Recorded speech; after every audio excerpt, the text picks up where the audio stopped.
Hey guys, so I've been using the Otay CGM for around 3 months now. One of the biggest change that I did to my training, kumakain na ako before tempo run. Over the last 10 years, yung mindset ko of running is always to burn as much calories that I can. Siguro, nung nagsimula akong tumakbo, yung mindset ko is gusto kong magpapaya. Iisip ko is kung pwedeng hindi ako kumain or bawasan ko yung pagkain, magiging mas effective yung run ko. Until a few months ago, when I started using the Otay CGM, I started seeing the patterns of my glucose. Our body uses glucose as the primary source of energy of our muscles during runs. Kaya tayo nag-consume ng mga energy gels during runs is because we want to be able to provide glucose to our muscles during workouts and races. Most of my training runs tuwing hapon when I run, I do it fasted. Napapansin ko na kapag ginagawa ko yung mga tempo sessions ko, na medyo parang nangihina ako after mga 30-40 minutes. So nung nakita ko yung Otay CGM, na nakita ko nagdi-dip yung glucose level ko sa katawan, I decided to do some experiment. I started doing pre-race snacks. I consume like 1 to 2 clean, plain pandesal to fuel my tempo runs. Ang napansin ko over the last few weeks when I do that, mas nagiging consistent yung tempo runs ko. Normally, it's gonna be between 45 minutes to 1 hour tempo runs. So I was able to maintain the tempo pace that's assigned to me by my coach. At natatapos ko siya na hindi ako nangihina. And mas nag-e-enjoy ako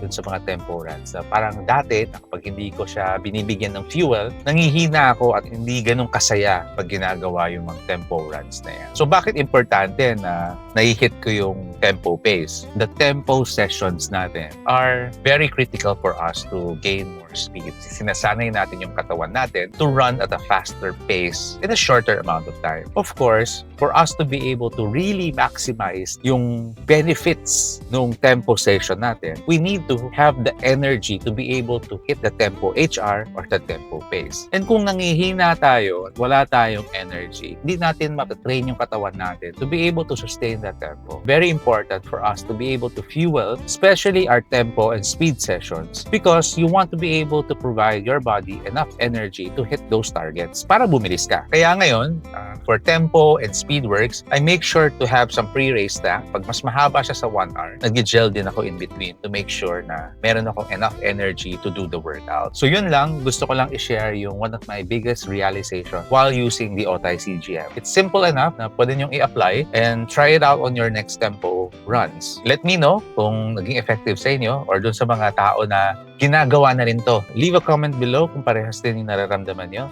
Kung nararamdaman nyo ba yung difference talaga nung pag may pagkain at wala. Okay, so yun lang.